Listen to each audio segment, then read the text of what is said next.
If you're ever driving down Route 106 in Michigan, and you see a sign for the Greenbrier Motel, you better just keep on driving, because there is something terribly wrong here, and the last thing I would want is for more people to die. I started working at the Greenbrier Motel a week ago. Wasn't a dream job by my standards, night shift at the front desk, checking people in and out, doing some inventory in the back. I like the peace and quiet though. As a little rundown motel on an isolated highway, it gave me a lot of time to read and play computer games on the clock. It also helped that the owner, Frank, didn't seem to care I was a high school dropout with a rap sheet. But on the very first day, I felt that something was terribly off. For one, there was the smell. When the wind shifted, the entire parking lot smelled like rotting meat. I ran to close the windows, but even then I could still smell it. It seeped in through the HVAC system.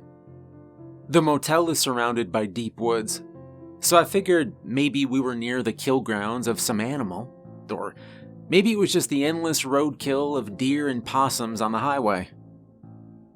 Either way, it was unsettling, and definitely not enjoyable.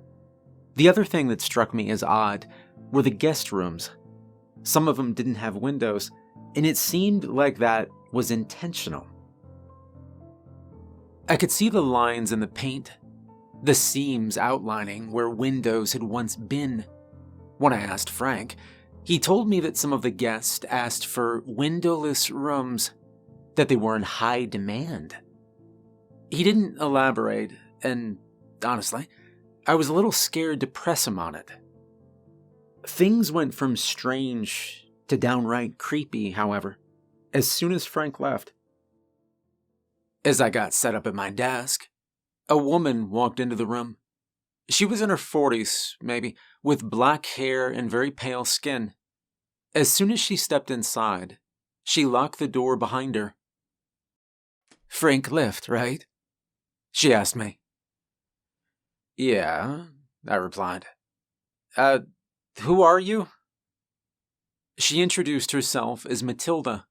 She'd been working here for a decade, cleaning the motel rooms after the guests checked out.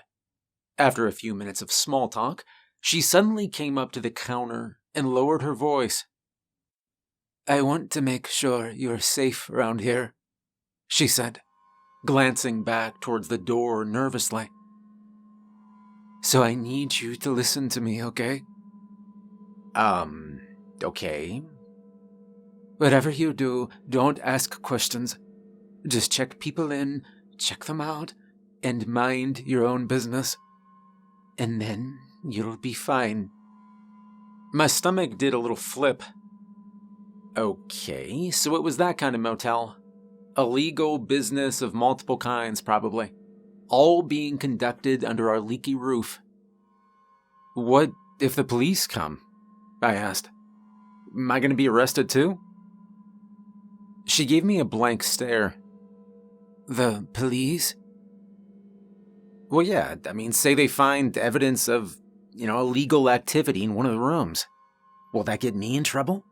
I already have shoplifting on my record, and I can't." She shook her head. "Don't worry about the police. Just don't ask questions. And don't make eye contact. And don't look at their faces for too long." I swallowed. They don't want witnesses. They don't want me to be able to pick them out through a lineup. Okay, I won't ask questions, and I won't look at them for too long. I got it. She smiled at that. "You have nothing to worry about."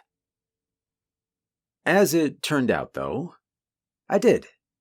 That night, I checked in 3 people, and they were almost like caricatures. A big, strong guy in sunglasses that looked like he'd stepped right out of The Godfather. A woman dressed to the nines, wearing more makeup than a clown. A skinny guy in a hoodie that smelled like something chemical and strange. But I listened to Matilda. I didn't ask questions. I didn't even ask the questions I should have been asking. Like when the hoodie guy gave me an ID that was clearly fake. Don't ask questions and you'll be fine, I thought. I kept repeating that to myself again and again.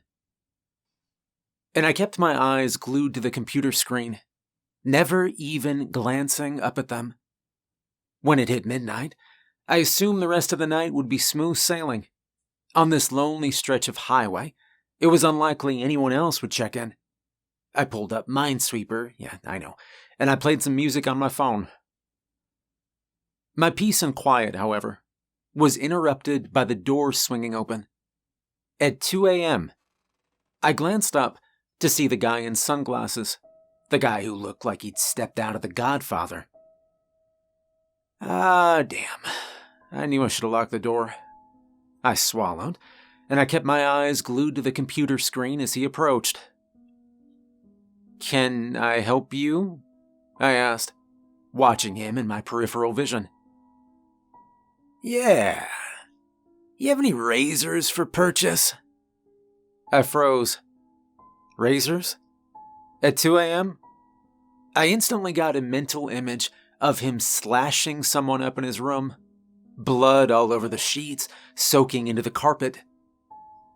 No, we don't have any razors," I said, keeping my eyes on the computer screen. "Can you just check in the back, please?" he asked. I swallowed. I really didn't want to go check. I mean, as soon as I turned around, he could do anything. Pull out a gun, tackle me, force me into a chokehold, and keep me as a hostage, I don't know. But refusing him was just as bad, if not worse. It might make him mad, really mad. I sat there, staring at Minesweeper on the screen, weighing my options, paying close attention to him out of the corner of my eye. And that's when I saw it. There was something off about this guy. His sunglasses looked like they were slightly too low on his face, like the eyes they were covering weren't in quite the right place. And not only that, but I couldn't see his eyebrows above the frames, or the contours of his brow ridge. Everything about the glasses was perfectly flat and smooth. It was like he had no eye sockets at all. "Can you just check in the back, please?" he asked again. Yeah, sure," I replied. I sprung out of the seat and ducked into the back storage area. I quickly glanced over my shoulder to make sure he wasn't following me. He wasn't. I had half a mind to just stay there, hiding out in the back storage room, until I heard his voice calling out to me again. "Did you find him?" Thankfully, I did find a few packaged razors next to some other toiletries we kept. I grabbed them and handed them over. I kept my eyes trained on the floor the whole time. "Thank you," he said, sounding pleased. And that was it. He just turned around and left. As soon as the door shut, I ran over and locked it. I closed the blinds and sat back down at the front desk. My heart was hammering in my chest. All I could picture was the strange shape of his face.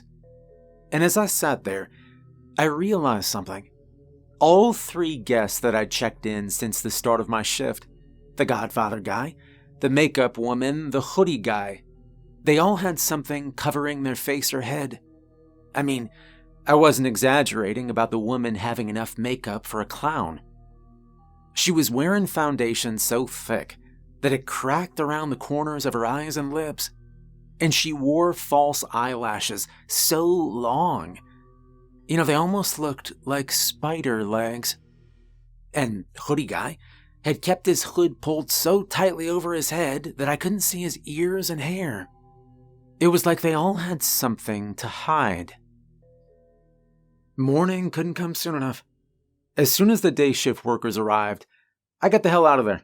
I floored it back to my house and I slept for a long time. I had nightmares all night about faceless people and spidery eyelashes. And then it was time to go back to the motel for night 2. Thankfully, it was a quieter night. Although the vacancy sign glowed brightly in the darkness, no one checked in during my shift. They must have all come earlier during the day. So I locked the door, sat down with a cup of coffee, and I enjoyed some reading in the quiet. Unfortunately, the quiet didn't last long. Around midnight, I heard a loud slam from outside. I threw my book down and ran over to the window. The door to room 16 was wide open. I looked around. Nobody appeared to be outside. The parking lot, the sidewalk, was empty. The room itself was dark. None of the lights were on. I walked over to the computer and looked up the room. To my surprise, no one had booked it for tonight. Should I go out and close the door, I thought? I hesitated. It was late. There was no one around except for the occasional passing car. If someone had broken into that room and then attacked me, there would be no one to hear me scream. So I kept the door locked tight, and I opened up the security camera feed instead. As I rewound it, I saw what happened. The door had opened, and then a woman had walked out of it. I couldn't see her face, just her long, dark hair.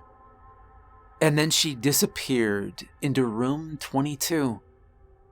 I checked room 22 on the computer. It was booked to a woman named Cassandra Johnson. I frowned. Looked like Cassandra might be going into our vacant rooms and possibly stealing stuff. Matilda must have forgotten to lock up the room after she cleaned it. I sighed, opened the door, and began walking towards the open room.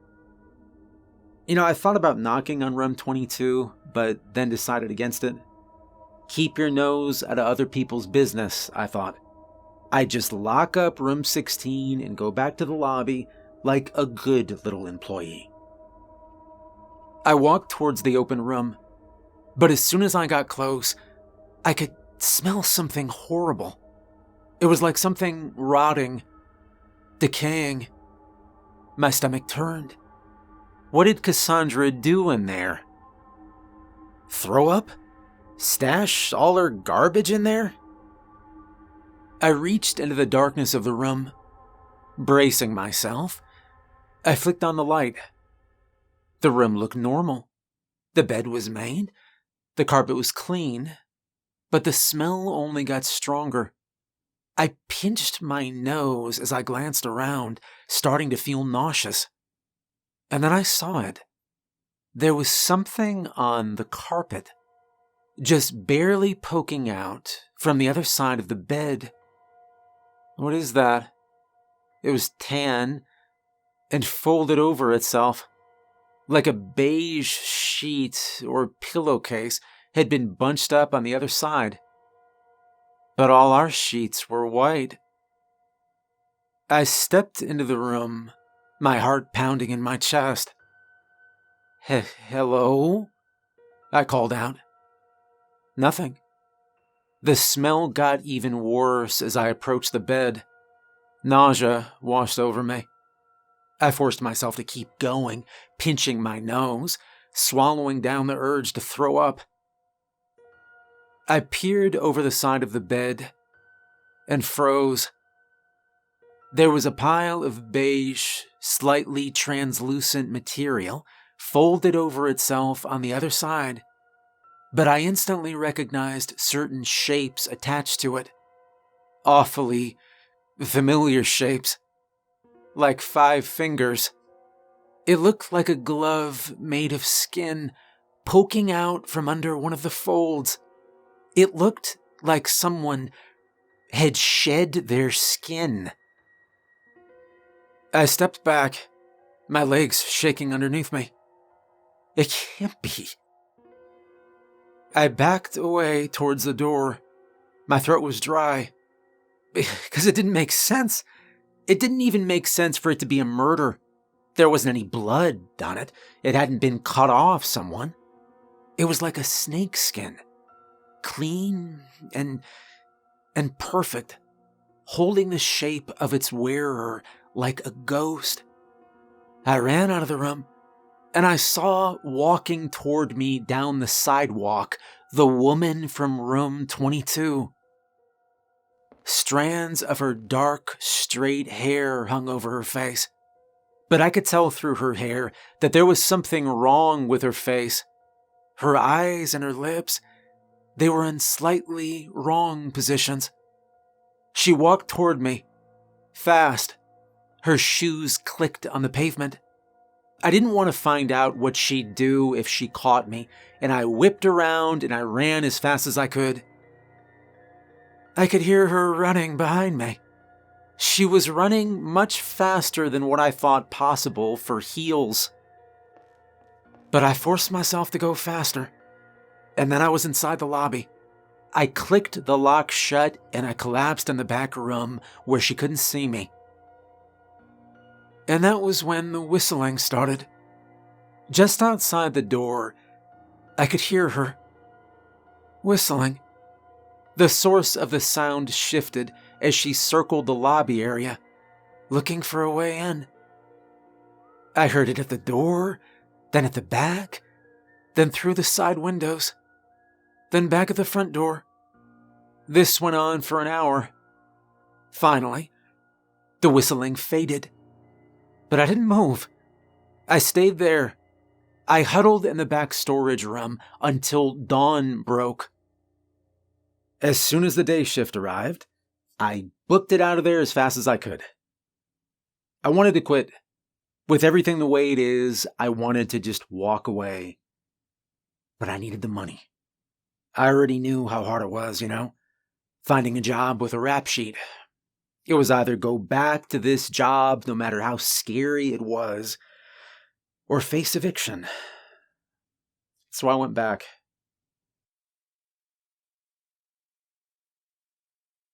When I got on shift, though, I pulled Matilda aside and I told her what I'd seen. I asked her again and again if my life was in danger. Asked her what the hell was going on here. If other people were in danger too. I promise you, as long as you mind your own business, you'll be safe. So that's what I did. I kept my head down. And for the next few days, nothing really happened. Sure, there was a few people who checked in that were wearing hats or sunglasses or extra makeup. But I just tried to avoid eye contact with them. Tried to keep my head down and my nose out of other people's business. But then came that one night in November. It was raining then, I remember.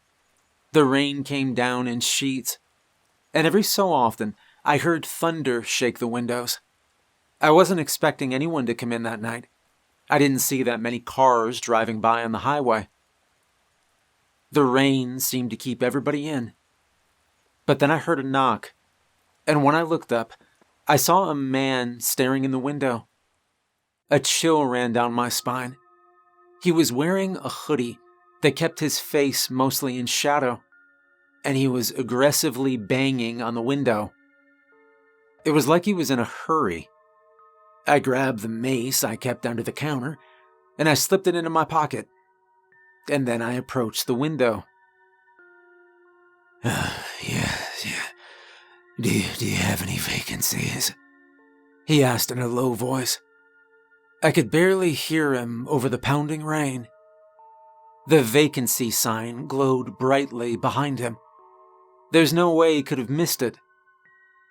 Yeah, come on in, I said. I unlocked the door with one hand, and I gripped the mace in my pocket with the other. He stepped inside. Rain dripped off his jacket and onto the floor. I barely glanced at him. I just turned around and walked back around the counter. And then I sat down at the computer, keeping my eyes fixed on the screen. In my peripheral vision, I could see him. He was leaning over the counter. His face, it was only about a foot or two from mine. So close, that I could smell the stale mothball odor coming off his clothes. So close, I could hear drops of water plopping onto the counter from his sleeve. Can you go faster? He asked, his voice raspy in his throat. Sorry, sir, I'm going as fast as I can, I replied, my heart starting to pound. It's an old computer. My fingers slipped on the mouse as I rushed to click the buttons. I don't have all day, he growled, leaning even closer to me. I wanted to look at him. My eyes, they were itching to glance up at the man that was 6 inches from my face. But I forced myself to stare at the screen. Whatever the hell was going on here, I was not going to be a witness. I was not going to look up and find myself face to face with a gun. Your name? I asked. As soon as the words came out of my mouth, I froze. I needed a name to book the room, that's all. But maybe he wouldn't see it that way. Maybe I wasn't supposed to ask for names. Maybe that was part of Frank's understanding with certain guests. Thankfully, nothing happened. After a second of hesitation, he replied, Daniel Jones. The name struck me as fake. Common first name, common last name, but who even cared at this point? I typed his name into the system and completed the booking process. He paid for the room in cash, which was another thing that made me uneasy. But I tried not to think about it. I turned my back and I took a key off the hook. Room 7, I said, handing it to him. He thanked me and then waited by the door. I waited for a minute, then 2, but he didn't leave. Do you need something? I asked, careful not to make eye contact. Can you escort me to my room? Huh, hell no, I thought. There's no way I could go out there in the middle of the night with this creepy guy that was like a death sentence. I glanced out the window and spotted his car, a beat-up sedan in one of the nearby parking spaces. The murder scenario played right out in my head. Shove me into the hotel room, kill me, stick my body in the trunk, and then throw it in the middle of the woods. Or maybe worse. Maybe my skin would end up crumpled on the floor of one of the rooms. Maybe he'd take my form, or turn me into something that sheds its skin like a snake, that has eyes too low on its face, or no eye sockets at all. And the longer I looked at him in the corner of my eye, the more I noticed things about him. There were smears of dirt on his sleeves and on the hem of his pants. Like he's been digging a grave, the voice in my head added. His face, half hidden in shadow, was sunken and gaunt. His jaw was covered in gray stubble. His teeth, they were a horrible shade of grayish yellow. Can't you just go yourself? I have something I need to do here. My boss is going to get real pissed if... You can take 2 minutes to walk me to my room, damn it. I sat there in stunned silence. He was very mad. He sounded furious. Okay, I said finally. My fingers curled around the mace in my pocket, and then I joined him at the door. I'll walk you to your room, I said. He didn't thank me. He just grabbed the door and swung it open. It nearly hit me in the face.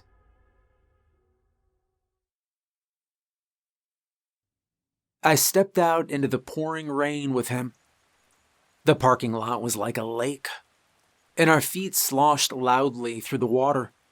The cold water seeped through my sneakers, and I shivered.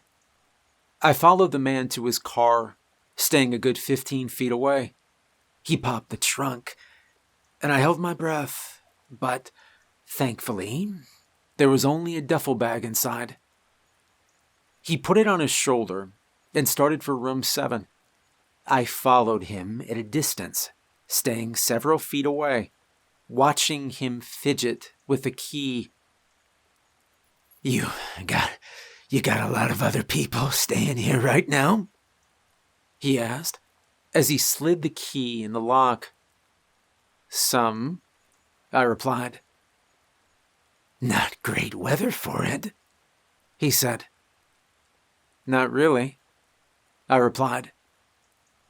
"The storm's supposed to clear tomorrow. It'll be good weather then," he said. Wow, this is taking a while, I thought to myself. And that's when I looked down at his hands, and I noticed that he wasn't really trying to get into the room.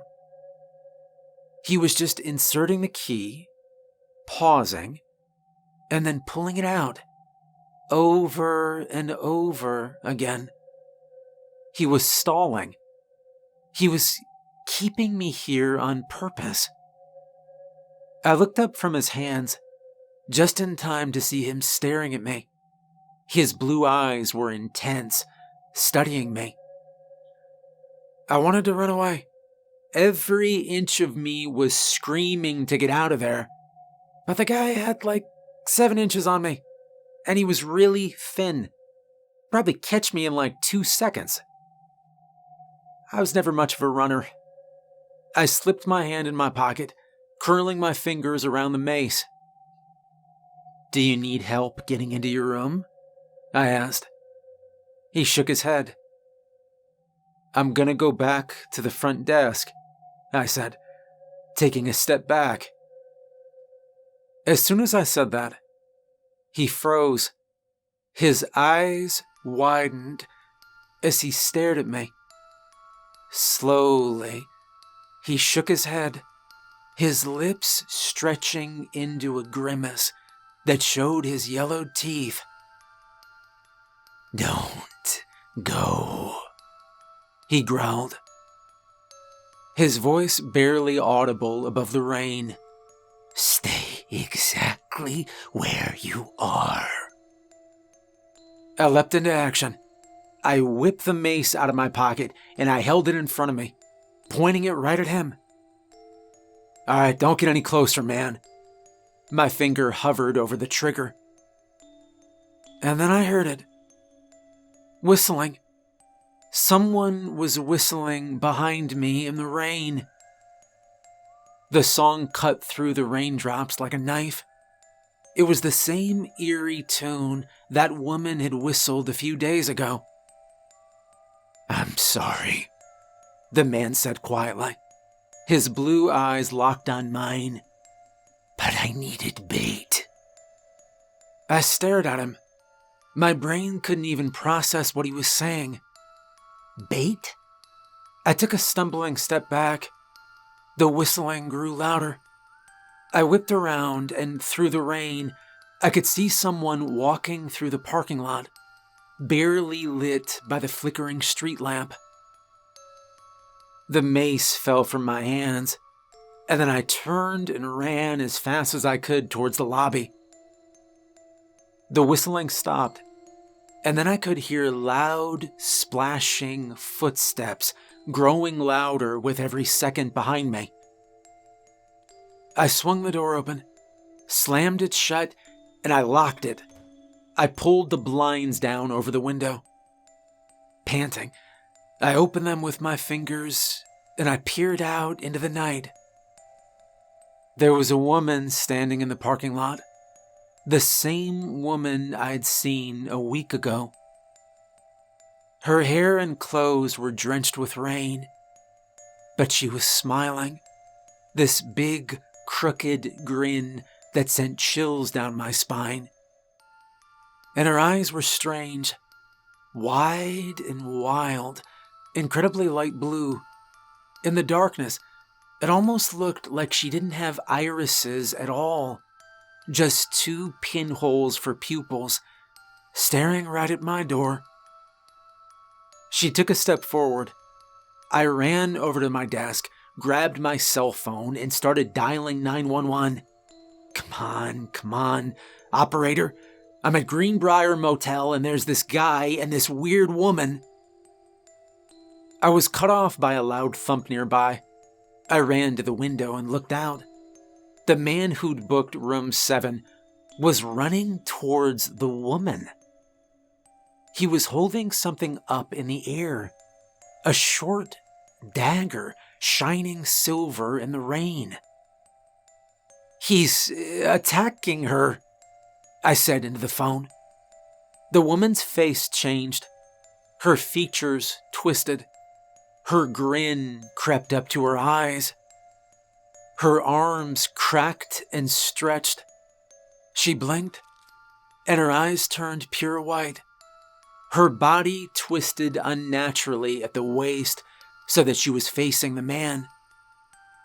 With fast, jolted movements, she leapt at him, and within seconds, he was dead. She stood on all fours above him, her knees bent the wrong way, her fingers far too long. With another horrible crackling sound, her neck stretched out 2 feet long, twisting like a snake. And then she looked at me. I leapt away from the window. I opened my mouth, tried to speak, but I couldn't. And by the time I made it back over to the window, the woman was standing right there, looking down at her kill. She looked normal now, and then she stepped over his body and walked towards the rooms. To my horror, she pulled out a key and opened room 22, and then she disappeared inside. The police arrived a few minutes later. I begged them to check room 22, that something horrible was inside. But then they knocked on the door, and a completely normal-looking woman opened it. I watched from the lobby. I couldn't hear that much of their conversation over the pouring rain, but they weren't arresting her. How weren't they arresting her? They just seemed to be having a friendly chat, asking her what she'd seen. And then they thanked her and came back to me. "Hey there. So, we're gonna need to see the security tapes from tonight, please," the officer said. But when I showed them the tapes, they got quiet. One of the officers made a call to someone, saying something about an infestation. The other 2 officers ushered me out into the lobby, their faces serious. They told me not to leave as they talked amongst themselves in hushed voices in the corner of the room. And then they approached me. "All right, well, you didn't see anything tonight," one of the officers said, leaning in close. You got that?" But what about... "Okay, listen to me very carefully," he interrupted. "You didn't see anything. Just like you never shoplifted in your life, okay?" "What?" I asked. "You understand me?" he asked. The silence stretched out between us. "Yeah, I got it," I said, my voice wavering. I didn't see anything." I left the motel that night and never went back. I planned to never speak of what I saw, to keep my mouth shut, just like they told me. But after many sleepless nights, I realized that I need to warn people. I can't have another person dying because of these things, whatever they are. So I'm begging you. If you're driving through Michigan and you see that there's a vacancy at the Greenbrier Motel, keep driving.